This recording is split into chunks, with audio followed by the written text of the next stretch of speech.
Hi, you're watching Just the News. I'm Amita Balachandra. We start off with COVID restrictions across the country, starting off with Delhi, which has seen the maximum number of a single day rise in COVID cases across the country. Private offices are currently shut, and the Delhi government has asked people to work from home except the ones in exempted category. Till now, private offices were asked to call only 50% of their staff to the office, and these are the banks and offices in the exempted category: private banks, offices providing essential services, RBI regulated entities, NBFCs, microfinance institutions, offices of advocates, and courier services. These fall in the exempted category and are allowed to function. The DDMA, or the Delhi Disaster Management Authority, has also ordered restaurants to shut dine-in services, allowing only takeaway and home delivery services. Markets and malls, meanwhile, will function on an odd-even basis, as is being followed for the last 1 week. And the reason so many restrictions has come in Delhi is because it's reported 21,259 new COVID cases, and this is the highest across the country. It's a 10% increase from yesterday in the last 24 hours. The positivity rate has also gone up at 25.65%, which is the highest since the 5th of May. The city has also reported 23 deaths so far, which is also the highest in the last 8 months. The number of containment zones have also jumped to 17,629. Nearly 83,000 tests were conducted in the last 24 hours. Meanwhile, the Delhi Chief Minister, in an interview with ANI, has said, and I quote, "Don't worry, we will not impose a lockdown," end quote. Meanwhile, India has reported over 1.68 lakh new COVID cases and 277 deaths in the last 24 hours. The daily positivity rate stands at 10.64%. Active cases are now over 8 lakhs. Mumbai has reported 11,647 new COVID cases, and this is a good improvement from yesterday's cases, which was over 13,000 cases. In the last couple of days, we've seen Mumbai's fresh COVID cases above 20,000. That has come down to 11,647, which is a good thing. Kolkata has reported, and this is yesterday's number, the new number has not come in yet, 5,556 new COVID cases as of yesterday. According to the Union Ministry of Health, the Omicron tally has reached 4,461, with Maharashtra reporting the highest at 1,247, followed by Rajasthan and Delhi. In the meantime, 9.68 lakh people from 3 priority groups, the elderly with comorbidities, healthcare workers, and frontline workers, were administered the third dose across the country on the first day of the rollout. We must point out Kerala's numbers here as well. Kerala has seen a massive jump in COVID cases. It's reported 9,066 cases and 19 deaths. The state has recorded 9,066 new COVID cases, 2,064 recoveries, and 19 deaths in the last 24 hours.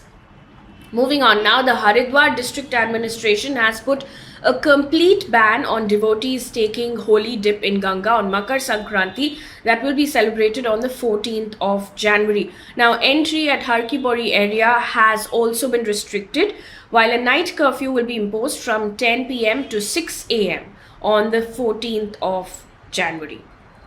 Meanwhile, Dr. N.K. Arora, who is the chairman of COVID-19 working group of NTAGI, on Tuesday has said that molnupiravir, which prevents hospitalization and ICU admissions, can be given to senior citizens, particularly those with comorbidities. However, according to an ANI report, he has said that it should not be given to people of the reproductive age. Last month, if you remember, the Indian drug regulator, Central Drug Standard Control Organization, had approved the antiviral drug for restricted emergency use against coronavirus. And COVID news now from across the globe. Regional Director for WHO's European office has said that more than half of the region's population will be infected with the variant of COVID, which is Omicron, in the next 2 months if infections continue at the current rate.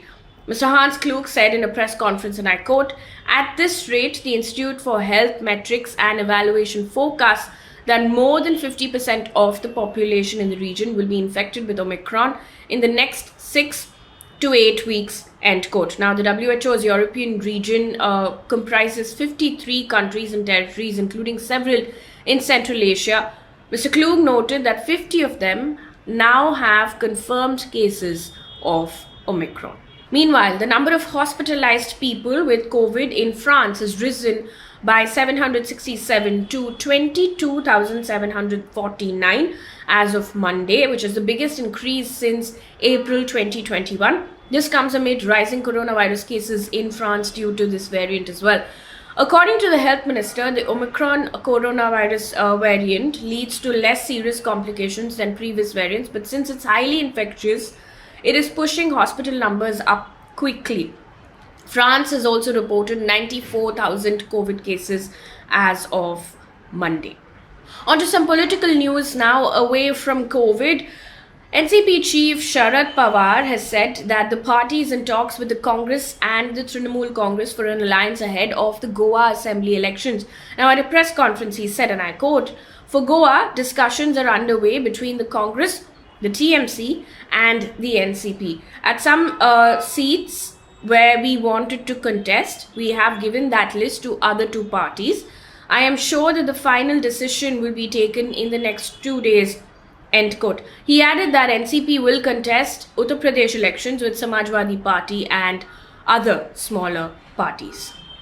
Meanwhile, in Goa, 2 Goa BJP MLAs have quit the party ahead of the elections. Now, MLA Praveen Zante has quit the ruling party hours after Goa Minister Michelle Lobo quit the BJP, saying it is, and I quote, "no longer a party for the common man," end quote.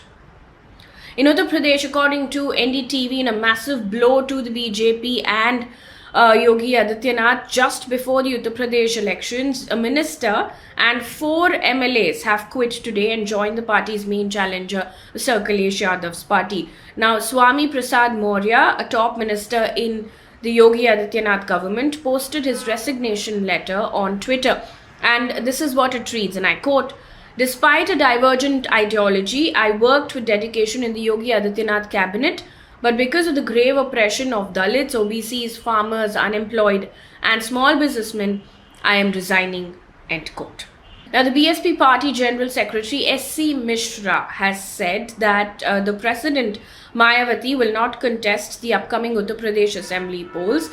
He said this in Lucknow today. Mr. Mishra also said that he will also not contest the state elections, which will be held in 7 phases starting the 10th of February.